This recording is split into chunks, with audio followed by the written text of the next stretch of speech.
অম্বুবাচী সনাতন ধর্মের অতি প্রাচীন একটি উৎসব। সংস্কৃত শব্দ অম্ব এবং বাচী থেকে এসেছে। অম্ব শব্দের অর্থ হলো জল এবং বাচী শব্দের অর্থ হলো বৃদ্ধি। পুরো কথাটির অর্থ হলো গ্রীষ্মের প্রখর তাপ প্রবাহের পর বর্ষার আগমনে পুরো পৃথিবী সিক্ত হয়। ফের প্রজননের যোগ্য হয়ে ওঠার সময়কেই বলা হয় অম্বুবাচী। হিন্দু শাস্ত্রে ও বেদে পৃথিবীকে মা বলা হয়েছে। এমনকি পৌরাণিক যুগেও ধরিত্রীকে মা রূপেই পুজো করা হতো। অম্বুবাচীর সাথে জড়িয়ে আছে বহু আচার অনুষ্ঠান। এই উৎসবের সাথে জড়িয়ে আছে শাস্ত্রের নানা কাহিনী।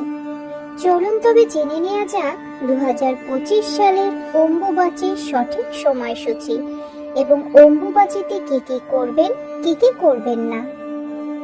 নমস্কার, সনাতন জ্ঞান চ্যানেলের আরো একটি নতুন ভিডিওতে আপনাদের সবাইকে স্বাগত। অনুগ্রহ করে চ্যানেলটি সাবস্ক্রাইব করুন এবং ধর্মীয় ভিডিওগুলো সবার আগে দেখতে নিচের বেল আইকনটিতে অল লেখাটি ক্লিক করুন।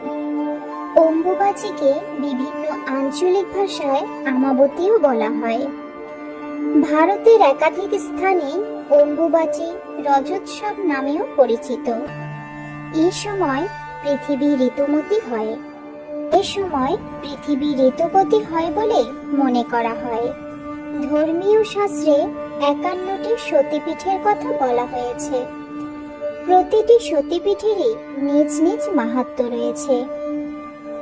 আসামের গুয়াহাটি শহরে অবস্থিত কামাখ্যা দেবীর মন্দির 51 সতীপীঠের মধ্যে অন্যতম।